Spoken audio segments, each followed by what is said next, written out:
শুভ সকাল প্রিয় শিক্ষার্থীরা। দশম শ্রেণীর সকল বিজ্ঞান বিভাগের সকল ছাত্রছাত্রীদের জানাচ্ছি আন্তরিক শুভেচ্ছা ও ভালোবাসা। আশা করি তোমরা সবাই ভালো আছো। অনলাইনে ক্লাসের মাধ্যমে তোমাদের যে শিক্ষা প্রদান পদ্ধতি, সেক্ষেত্রে বায়োলজি নিয়ে তোমাদের সঙ্গে আমাদের খুব বেশি কথা হয় নাই। সম্ভবত এটা তোমার সঙ্গে বা তোমাদের সঙ্গে আমার 2 নম্বর ক্লাস। আজকে আমি এসেছি অন্য একটি বিষয় নিয়ে কথা বলতে। এই কথাগুলো হবে আমরা কিভাবে পৃথিবীতে আসছি, কিভাবে যাচ্ছি এবং পরবর্তীতে কি চিহ্ন রেখে যাচ্ছি, কিভাবে তারা বড় হচ্ছে বা কি চরিত্রের হচ্ছে, এই বিষয় নিয়ে কথা। তো এই বিষয়ে কথা বলতে গেলে আমরা একটা জিনিসই বুঝতে পারি যে আমি আমার বাবার মতন না মার মতন, আমার সন্তান কার মতন হবে। এই যে বৈশিষ্ট্যের যে স্থানান্তর, বৈশিষ্ট্যের যে কি বলবো এটাকে, পরিবর্তন বিবর্তন যাই বলো না কেন, এটা নিয়েই কথা হবে আজকে।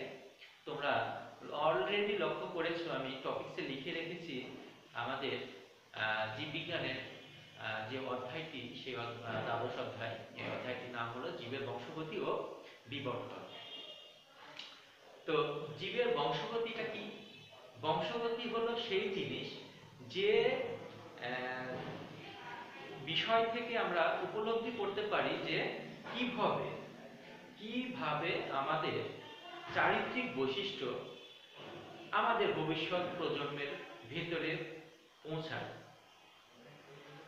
অর্থাৎ আমাদের শরীরের রং হবে কেমন, আমাদের স্কিন কালার কেমন হবে, আমাদের চোখের রং কেমন হবে, আমাদের কথা বলার ধরন কেমন হবে, আমাদের চুলের রং কেমন হবে, এটা নির্ধারণ করবে যে বিষয়টা, সেটাই হলো বংশগতি। বংশগতি নিয়ে বিশদ আলোচনা মূলত করা হয় তোমার জীববিজ্ঞানে বংশগতি বিদ্যা নামে একটা অধ্যায় আছে।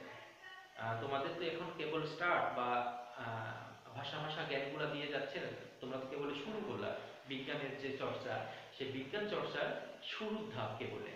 এই কারণে তোমাদের এই ধরনের ডিটেলস আলোচনা যাওয়া যাচ্ছে না বা যাবেও না, কারণ আমরা যদি হঠাৎ করে এই গাছের চূড়ায় উঠতে চাই সেটা তো সম্ভব না। তো বংশগতি কি সেই বিষয়ে আমরা শুধু জানতে চাই। বংশগতিটা কি অলরেডি আমি কথা প্রসঙ্গে বলেও ফেলেছি। বংশগতিটা কি? যে পদ্ধতিতে আমাদের চারিত্রিক বৈশিষ্ট্য বা গুণাবলীগুলা পরবর্তী প্রজন্মে স্থানান্তরিত হয়, সেটাই হলো বংশগতি। এখানে আমি বংশগতির কথা লিখে রেখেছি। এবার আসবো ক্রোমোজোম। ক্রোমোজোমের কথা তোমরা শুনেই এসছো। ক্রোমোজোমটা ক্লাস 6 থেকে 7 পর্যন্ত তোমরা জেনে আসছো ক্রোমোজোম কি, ক্রোমোজোম থাকে কোথায়, ক্রোমোজোমের কাজ কি। আমরা কিন্তু এই বিষয়গুলো অলরেডি অবগত। তো আমি একটু তোমাদের আবারও স্মরণ করাই দেওয়ার জন্য আমি ছবি আঁকাই। এটা হলো একটি নিউক্লিয়াস। কোষের অভ্যন্তরে যে কোষীয় অঙ্গাণু থাকে সেটা হলো নিউক্লিয়াস। নিউক্লিয়াসের ভেতরে একটি ছোট অর্ধ তরল পদার্থ যেটা থাকে একটু ঘন, সেটা হলো নিউক্লিওলাস। এই নিউক্লিওলাসের সঙ্গে কি করে, পেঁচানো সুতার মতন কিছু অংশ দেখতে পাই, তাই না? আমরা পড়েও আসছি নিউক্লিয়াসের অভ্যন্তরে নিউক্লিওলাসের সাথে তন্তুময় কিছু সুতার মতন পেঁচানো থাকে, যাকে আমরা ক্রোমোজোম নামে আখ্যায়িত করি। তাহলে ক্রোমোজোম কি আমরা এটা জানলাম।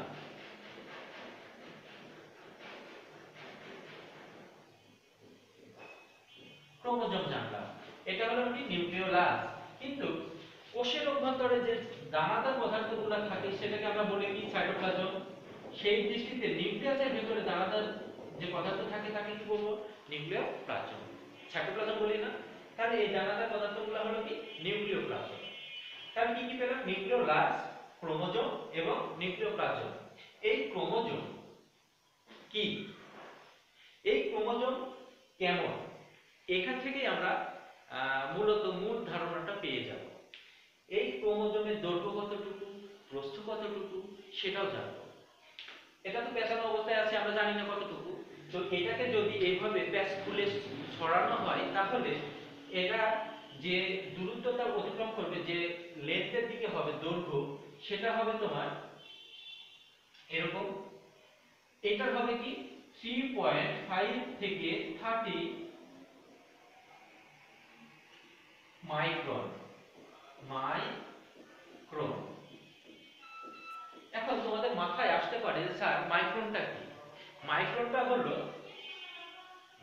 10⁶ মিটার, অর্থাৎ 1 মাইক্রন ইকুয়াল 1 মাইক্রন।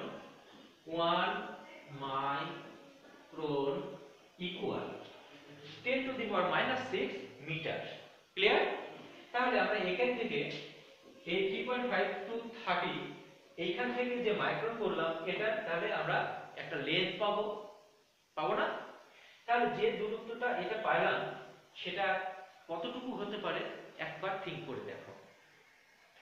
যাই হোক, এই ক্রোমোজোমকে যখন আমরা এইভাবে শার্ট করি তখন অ্যাকচুয়ালি সে দেখতে এরকম হয়। ছবিটা আঁকানো হলো না, আর একটু সুন্দর করে আঁকাতে পারতাম।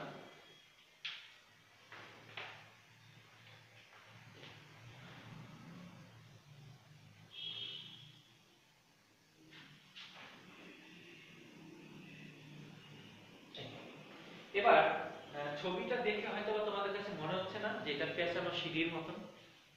এই পেঁচানো সিঁড়ির মতন এটাকে আমরা যখন এভাবে সোজা করি বা এটাকে জুম ইন করে দেখা বলা যায়। এখানে তো আছে তোমার পেঁচানো অবস্থায় ছোট একটা কোষ, কত ছোট কোষের ভেতরের আবার একটা ছোট কোষাঙ্গাণু। এই কোষাঙ্গাণুর ভেতরে আবার কি পেঁচানো তন্তুর মতন যে পদার্থটা পাচ্ছি সেটা হলো ক্রোমোজোম।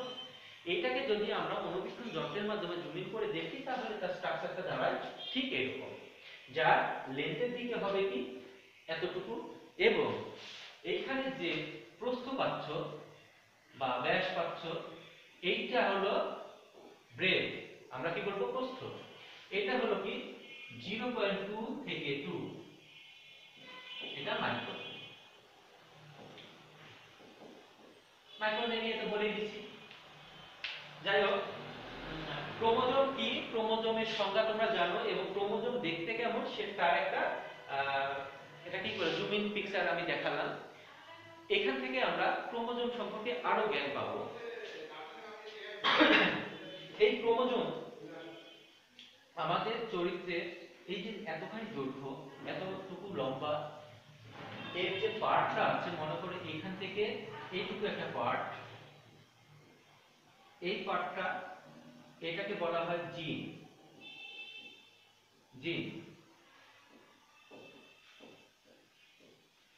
জিন কি?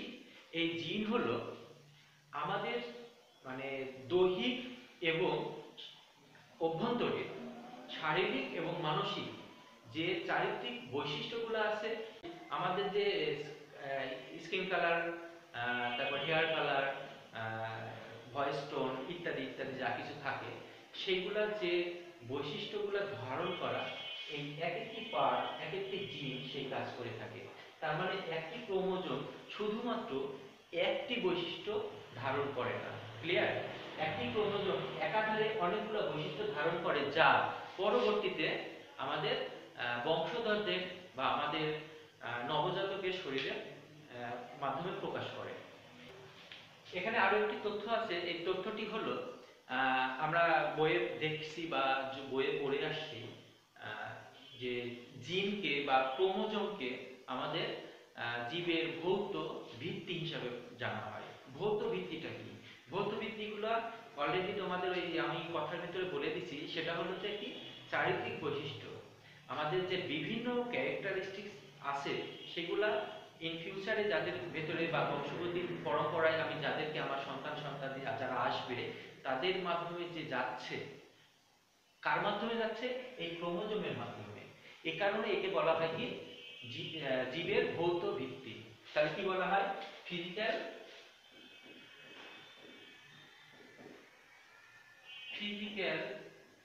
Basis of heredity.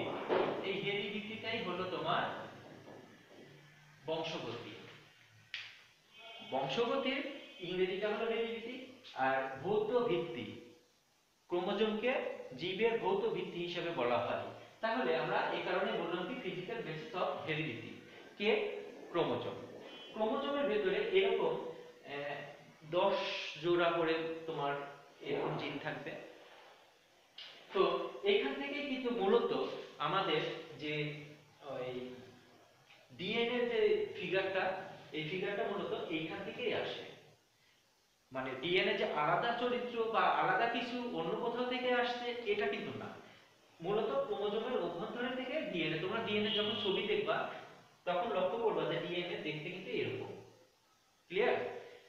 আচ্ছা, ক্রোমোজোম কয় প্রকার হতে পারে, কি কি হতে পারে, আবার হ্যাপ্লয়েড কি ডিপ্লয়েড কি, এটা তোমরা ওই ক্লাস 8 এ শিখে আসছো। আমি তারপরে একবার বলি হ্যাপ্লয়েড কি এবং ডিপ্লয়েড কি। হ্যাপ্লয়েড হলো 1 এবং ডিপ্লয়েড হলো 2। এটাকে জোড়া বলা যায়, পেয়ার। তো হ্যাপ্লয়েডের ক্ষেত্রে আমি একটাকেই এক জোড়া বলছি, ডিপ্লয়েডের ক্ষেত্রে দুটো মিলে এক জোড়া। ক্লিয়ার? দুটো মিলে হ্যাপ্লয়েড থাকবে একটি, ডিপ্লয়েড হবে দুটি। তাহলে একে আমরা যদি n দিয়ে প্রকাশ করি এটা হলো 2n। ক্লিয়ার? এখানে আমাদের ক্রোমোজোম সংখ্যা আছে কয়টি? 4টি। 4টি ক্রোমোজোম। এই 4টি ক্রোমোজোমের ভিতরে এটাতে 4টি হ্যাপ্লয়েড। 4টি হ্যাপ্লয়েড। কিন্তু আমি যদি এইভাবে দিই তাহলে হলো ডিপ্লয়েড। এটা একটা, এটা একটা। ক্লিয়ার? হ্যাপ্লয়েডগুলো বলা হচ্ছে অটোজোম বা অটোজোম। আমি একটু লিখে দিই।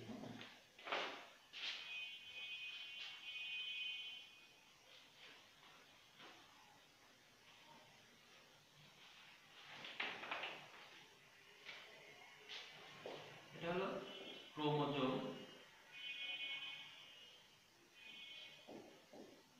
ক্রোমোজোম এটা গেল কি n, এটা 2n। হ্যাপ্লয়েড এটাকে বলা হচ্ছে অটোজোম। অটোজোম এটা কাজ হলো বডি বিল্ডার।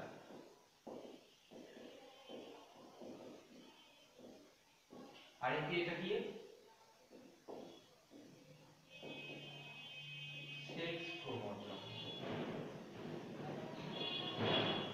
যেটা কিনা মূলত বংশ বৃদ্ধির কাজ করে।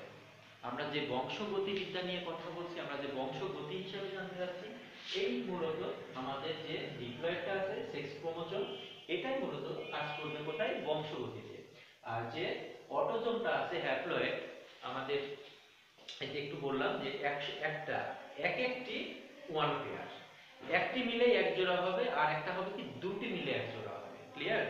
তো এইখানে যে অটোজোমগুলো আছে এই অটোজোমগুলো মূলত আমাদের শারীরিক গঠনের ক্ষেত্রে কাজ করে। শারীরিক গঠনের ক্ষেত্রে কাজ করে। তোমরা এর আগেও জেনে আসছো যে আমাদের ভিতরে দুই ধরনের জিন কাজ করে। দুই ধরনের জিন আছে, হ্যাপ্লয়েড এবং ডিপ্লয়েড। তোমরা ওই যে মাইটোসিস, মিওসিস, অ্যামাইটোসিস এই যে কোষ বিভাজনগুলো পড়ে আসছো না, সেখানে মিওসিসের দিকে শেষের দিকে অ্যামাইটোসিস, মাইটোসিস, মিওসিস, হ্যাঁ ওইদিকে গেলে দেখতে পাবা যে ওখানে হ্যাপ্লয়েড এবং ডিপ্লয়েড কোনটা কিভাবে আমাদের যখন ডিভাইডেশনটা হচ্ছে, শুরু হচ্ছে কি দিয়ে শেষ হচ্ছে কি দিয়ে। হ্যাপ্লয়েড থেকে শুরু হচ্ছে ডিপ্লয়েড হলো, না ডিপ্লয়েড থেকে শুরু হলে ডিপ্লয়েডই থাকলো। এরকম ডিভাইডেশনগুলো তোমরা পড়ে আসছো। ঠিক এখান থেকে ক্রোমোজোমের এই যে দুটো ভাগ, এই দুটো ভাগের কাজ কি সেটাও আমি বলে দিলাম। আশা করি তোমাদের এই তথ্যগুলো ভালো লাগবে। আমি চেষ্টা করছি নতুন নতুন যে তথ্যগুলো আছে বা আমরা সাধারণত নলেজে আনি না, আনতে চাই না, বা অনেক সময় দেখা যাচ্ছে চোখে পড়লেও আমরা গুরুত্ব দিতে পারি না, বুঝতে পারি না। আমি সেগুলোরই বা সেই টপিকসগুলো নিয়েই তোমাদের সঙ্গে কথা বলতেছি মূলত। আশা করি তোমাদের এটা ভালো লাগবে। আমি এখান থেকে আরো কিছু কথা বলবো, এই ক্রোমোজোম নিয়েই কথা বলবো। ক্রোমোজোম থেকেই মূলত আমি তোমাদেরকে ডিএনএ তে নিয়ে যাব। এই ক্রোমোজোম আবিষ্কার করে কে? ক্রোমোজোম আবিষ্কার করে হলো স্টার্সবার্গার।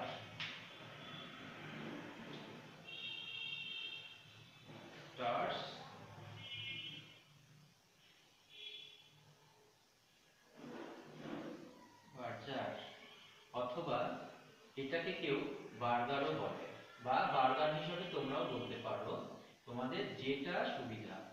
ঠিক আছে? তোমাদের যেটা সুবিধা তোমরা সেটাই বলতে পারো। এটা ইনি কি করেছেন?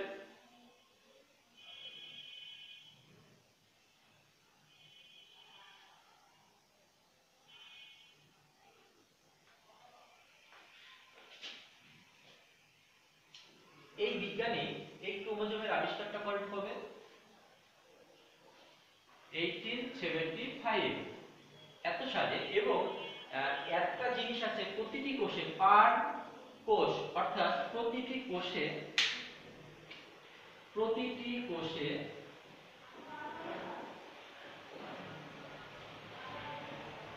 ক্রোমোজোমের যে সংখ্যা, সেই সংখ্যাটা হবে কি 2 থেকে 16। একবার ভাবো তো, প্রতিটা কোষ, আমাদের শরীরে কতগুলো কোষ আছে? এই প্রতিটি শরীর যে কোষগুলো আছে তার প্রত্যেকটা কোষে আবার আছে কি 2 থেকে 16 পরিমাণে ক্রোমোজোম। এই 2 থেকে 16 ক্রোমোজোম কিভাবে এত আপ ডাউন হচ্ছে? এটা আমাদের জীবের ধরন, বসবাস, চরিত্র অনুযায়ী। আমরা সবাই এক প্রজাতির না এবং আমাদের বৈশিষ্ট্যগুলোও একই রকম না। এ কারণে জীবের ভেদে এই ক্রোমোজোমের সংখ্যাটাও আপ ডাউন হচ্ছে। ঠিক আছে? এখানে আমরা আরো একটি তথ্য বলতে ভুলে গেছি, আমি ভুলে গেছি মূলত। আমরা মনে জানি, তোমরাও জেনে আসছোই এখানে, যে আমাদের শরীরে জীবের ভিতর 23 জোড়া ক্রোমোজোম থাকে। কত জোড়া? 23 জোড়া। এই 23 জোড়া ক্রোমোজোম আমাদের কি করে? বংশ যে চারিত্রিক যে বৈশিষ্ট্যগুলো আছে তা বহন করে 23 জোড়া ক্রোমোজোম।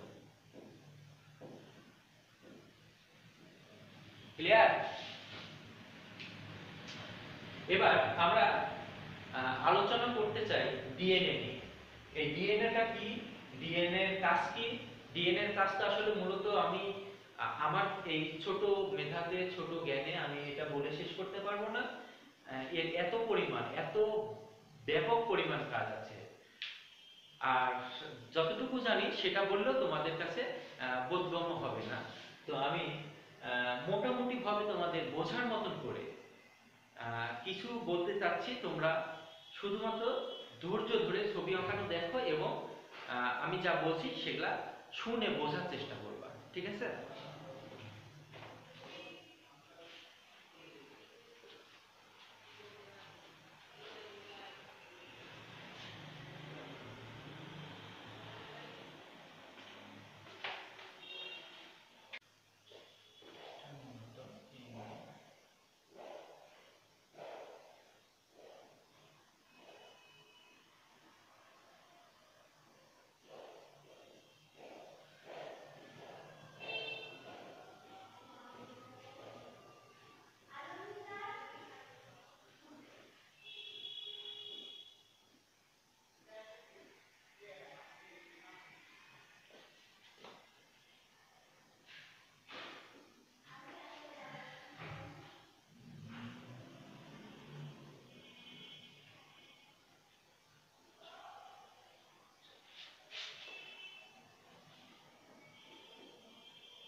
যাই হোক, আমার এখানে কিছু লেখার কাজ ছিল, এজন্য তোমাদের একটু অপেক্ষা করতে হলো। ধৈর্য ধরে থাকার জন্য তোমাদেরকে ধন্যবাদ। আমি কিছু লিখেছি, দেখতে পাচ্ছ। মনে হচ্ছে যে স্যার এগুলা কি করতেছে বা কি লিখতেছে। এটা আমি ব্যাখ্যা দিই। আমরা মূলত এবার আলোচনা করতে যাচ্ছি ডিএনএ, তাই না? এই ডিএনএটা কি? ডিএনএটা আসলে অ্যাকচুয়ালি আমি এখানে লিখে রেখেছি, দেখো, নিউক্লিক অ্যাসিড। কি হলো এটা? Nucleic acid.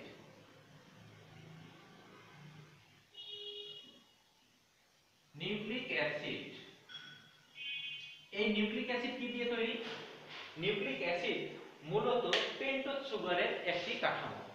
পেন্টোজ সুগার কি? তোমরা কেমিস্ট্রিতে এগুলো দেখতে পাবা বা জানতে পারবা। এটা 5 কার্বন বিশিষ্ট একটি সুক্রোজের গঠন। 5 কার্বন। আমরা অনেক সময় কার্বনের ইয়েগুলো পড়ে আসছি, যেমন ইথেন, মিথেন, প্রোপেন, বিউটেন, এরকম অনেকগুলো কার্বন একসঙ্গে থাকে। এখানেও লক্ষ্য করতে পারছো 1 2 3 4 5। এই 5টি কার্বন নিয়ে যে চিনি জাতীয় পদার্থটা গঠিত হচ্ছে সেটা হলো Na বা নিউক্লিক অ্যাসিড বলতে পারি আমরা। হ্যাঁ, এইখান থেকে এই Na-টা আসলে এই Na-টার আবার দুটো ভাগ আছে। এই ভাগ দুটো কি? ডিএনএ এবং আরএনএ। এই ডিএনএ নিয়েই আমরা বর্তমানে কথা বলছি, যার অ্যাব্রিভিয়েশন হলো ডিঅক্সি রাইবোনিউক্লিক অ্যাসিড। তাহলে কি হলো? Deoxy deoxy ribo nucleic acid. আমরা এই ডিঅক্সিরাইবোনিউক্লিক অ্যাসিড নিয়ে কথা বলছি। ডিঅক্সিরাইবোনিউক্লিক অ্যাসিডের যে গাঠনিক ফিগার বা যে উপাদান নিয়ে তারা গঠিত, সেটাও আমি এখানে লিখে দিলাম, তোমরা দেখতেই পেলা। এটা হলো পেন্টোজ সুগার, যার এই কাঠামোটা থাকবে। তারপরে থাকবে কি? নাইট্রোজেন বেস, মানে বন্ধনের ভেতরে নাইট্রোজেনের একটা ভূমি থাকবে বা ভিত্তি থাকবে। তারপরে কি? এখানে অ্যাডিনিন, গুয়ানিন, থায়ামিন এবং সাইটোসিন, এ জি টি সি এগুলা লিখেছি। যেখানে এ এবং জি নিয়ে তৈরি হচ্ছে কি? পিউরিন। এ এবং জি নিয়ে তৈরি হলো কি? পিউরিন। এবং টি সি নিয়ে তৈরি হলো কি? পাইরিমিডিন। এটার ব্যাখ্যাটা বা এটার কাজটি তোমরা যখন আমি ডিএনএ এর ছবি অঙ্কন করব তখন তোমরা আরো ভালো করে বুঝতে পারবা। ততক্ষণ একটু ধৈর্য ধরতেই হবে। এখন এইটার নাম ডিঅক্সিরাইবোনিউক্লিক অ্যাসিড কেন হলো, তাই তো? আমরা যদি এই বন্ধন থেকে একটা এইচকে মুক্ত করে দেই, এটা যদি মুক্ত করে দেই, তাহলে এখানে তাকিয়ে দেখো, আমার সব ঠিক থাকলো, দুটো চিত্রের ভেতরে সব ঠিক থাকলো, শুধুমাত্র এখানে আমার অক্সিজেনটা নাই, অক্সিজেনটা হারিয়ে গেছে। এই গঠনের পরিবর্তন যখন হবে বা এই রকম গঠনের যখন আমরা পেন্টোজ সুগারটা পাবো, তখন আমরা এটাকে বলবো কি? Deoxy ribonucleic acid. আমার এটা ছিল কি? Nucleic acid. এরপরে আসলো কি? যখন অক্সিজেনটা হারিয়ে গেল, দুটো হাইড্রোজেন গ্রুপ এখানে অ্যাড হলো, তখন আমরা এটাকে বলছি কি? Deoxy ribonucleic acid. আর এইটা হলো কি? Ribonucleic acid. এবার তোমরা নিশ্চয় বুঝতে পেরেছো যে এই ছবি দুটো কষ্ট করে অঙ্কন করার কারণ কি। তোমাদের প্রথমে একটু খারাপ লাগতে পারে, আমি বারবার বলছি যে তোমরা একটু ধৈর্য ধরবা। তাহলে আমরা ডিএনএ যে আলোচনায় জানতে চাচ্ছি বা আমরা যে আলোচনা করছি ডিএনএ নিয়ে, তাহলে ডিএনএ কোথা থেকে আসলো, কিভাবে আসলো, তার একটা সূচনা পরিচয় পেলে তোমরা। প্রথমত ছিল নিউক্লিক অ্যাসিড। নিউক্লিক অ্যাসিডের গঠন ছিল 5 কার্বন বিশিষ্ট পেন্টোজ সুগার। সেখান থেকে যদি আমরা একটা অক্সিজেন গ্রুপ এখান থেকে তুলে দেই, তাহলে এই কাঠামোটা রূপ নেয় এরকম। এই রূপটাকে আমরা বলছি কি? Deoxyribonucleic acid. আর এইটাকেই হলো ডিএনএ। ডিএনএ আবার কি হলো? পেন্টোজ সুগারের একটা কাঠামো থাকলো, এই কাঠামোটাই এখানে নিলাম, তাহলে পেন্টোজ সুগারের একটা উপাদান। তারপরে কি হবে? নাইট্রোজেন বেস থাকবে এবং এর ভিতরে আরো কিছু উপাদান থাকবে, যার নামগুলা অ্যাডেনিন, গুয়ানিন, থায়ামিন, সাইটোসিন। এইগুলার গঠন আবার কেমন হবে বা এরা কিভাবে বন্ডিং তৈরি করবে, সেটা আমরা একটু দেখব।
একটু সময় লাগলো, আমিও হাঁপিয়ে গেছি।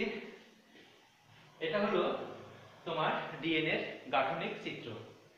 এই গাঠনিক চিত্রের ভিতরে আমরা, তোমরা লক্ষ্য করেছো আগের ছবিতে 5টি কার্বনের পেন্টোজ সুগারের একটি গাঠনিক ছবি তৈরি করেছিলাম। এখানেও তাই দেখবা 1 2 3 4 5, তাহলে এখানে 5টি কার্বন, এই পাশেও 5টি কার্বন। এই 5টি কার্বনের সবগুলা কি হলো সুগার। বলেছিলাম 5টি কার্বনের পেন্টোজ সুগার থাকবে, তাহলে আমরা এটাকে সেই সুগার হিসাবে বললাম, সব সুগার, সব সুগার। এখন একটু ভালো করে লক্ষ্য করবা, আমরা যদি এই বন্ধনটাকে, আমরা একটা জিনিস শিখে এসেছি H2O, এরা কিভাবে বন্ডিং করে, একটা অক্সিজেন থাকলো তার দুইটা হাত, এখানে একটা হাইড্রোজেন, এখানে একটা হাইড্রোজেন, তাহলে আমরা এই যে বন্ড বা বন্ধন, এই বন্ধনটা আমরা কাউন্ট করে আমরা এখান থেকে আমরা সেই হিসাবটা করব। এইটা কার্বন যদি হয়, এই কার্বনের এক হাতের সঙ্গে একটি উপাদান জড়িত বা বন্ধনে আবদ্ধ, এই উপাদানটির নাম আমি তোমাদেরকে পরে বলছি, শুধু এখন এইটুকু শুনে রাখো, এই বন্ধনের কাছ থেকে আমরা যদি কাউন্ট করি, এটা নাম্বার 1, এটা 2, এটা 3, এটা 4 এবং এটা 5। ক্লিয়ার? তাহলে এইটা আমি পেলাম কত, 3।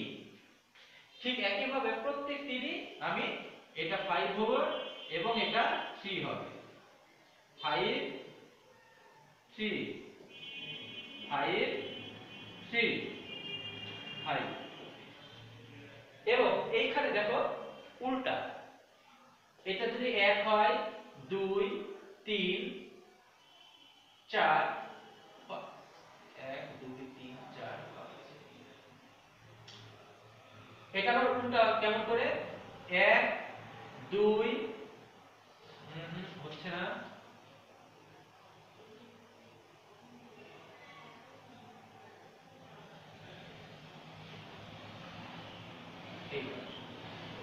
আমার একটু ভুল হয়েছে, আমি আন্তরিকভাবে দুঃখিত, ছবিটি অঙ্কন করতে ভুল করেছি। এখানে সরাসরি এমন হবে, মেলে না, এটা ঠিক আছে।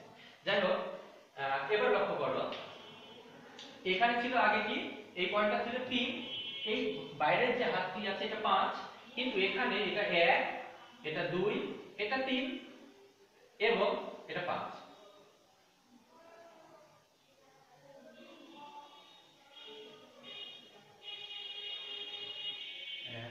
3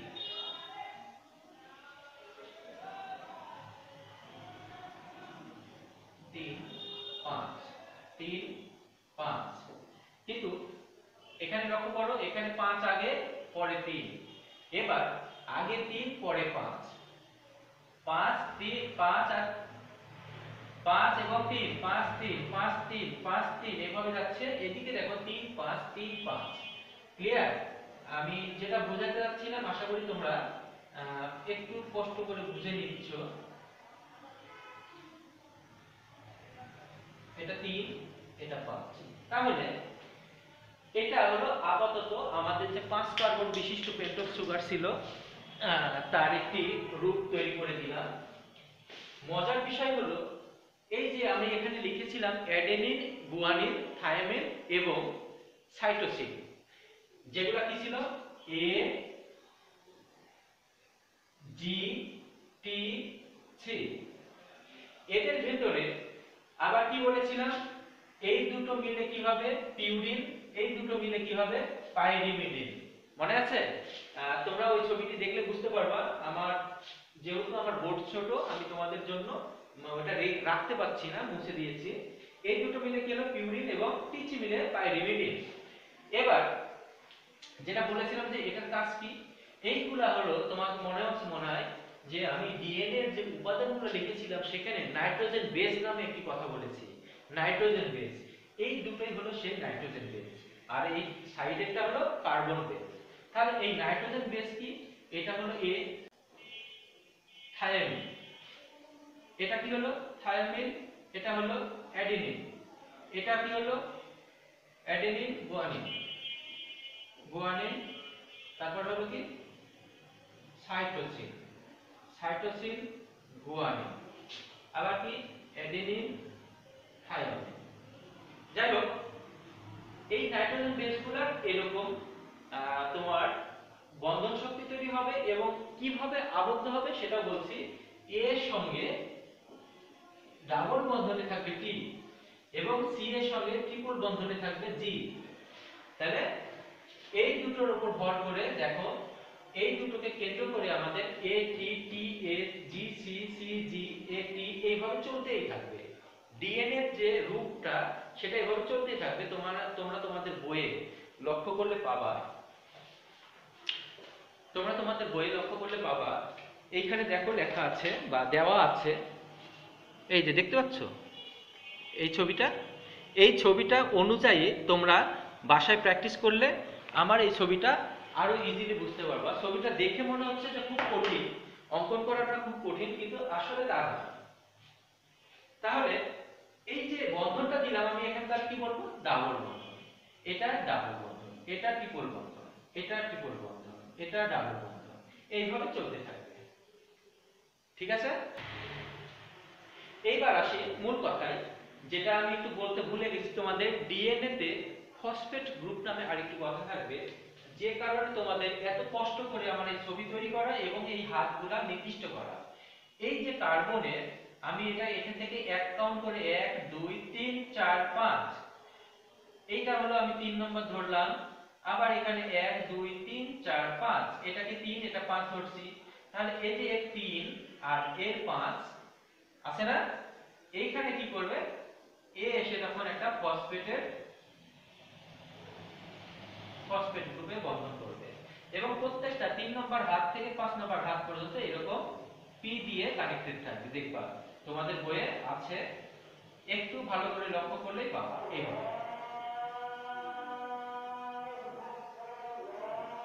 এই হলো তোমার ডিএনএ এর গাঠনিক চিত্র। ডিএনএ আর যে আগের চিত্রটা দেখাচ্ছিলাম যে পেঁচানো সিঁড়ির মতন এরকম, এটাই সেটা। এর ভিতরে আমাদের কি থাকে, এটি সিজি জিসি, এটি সিজি জিসি, এটি টিএ, এইভাবে চলতেই থাকবে। আর আরেকটি এর বর্ণনা দিয়েছিলাম কি, এইখানকার যে প্রস্থ, এই সেই প্রস্থটা এখানে লিখে দিয়েছিলাম কত মাইক্রন হয়, এই লেন্থ কতটুকু হয় সেটাও লিখে দিয়েছিলাম, কোথা থেকে আসে সেটাও বলেছি। তাহলে এক নজরে আমি এখন বলে দিই যে আজকে আমরা এই জীবের বংশগতি এবং বিবর্তন নিয়ে যে কথাটুকু বললাম, শুধুমাত্র কেবল বংশগতি এবং ডিএনএ নিয়ে কথা হচ্ছে। এই বংশগতি এবং ডিএনএ তে আমরা কি কি জানলাম? বংশগতি বলতে আমরা কি বুঝি, ক্রোমোজোম কি, ক্রোমোজোমের কাজ কি সেটা জানলাম, ক্রোমোজোম কত প্রকার কি কি সেগুলো জানলাম, এবং ডিএনএ এর গঠন সম্পর্কে জেনে নিলাম।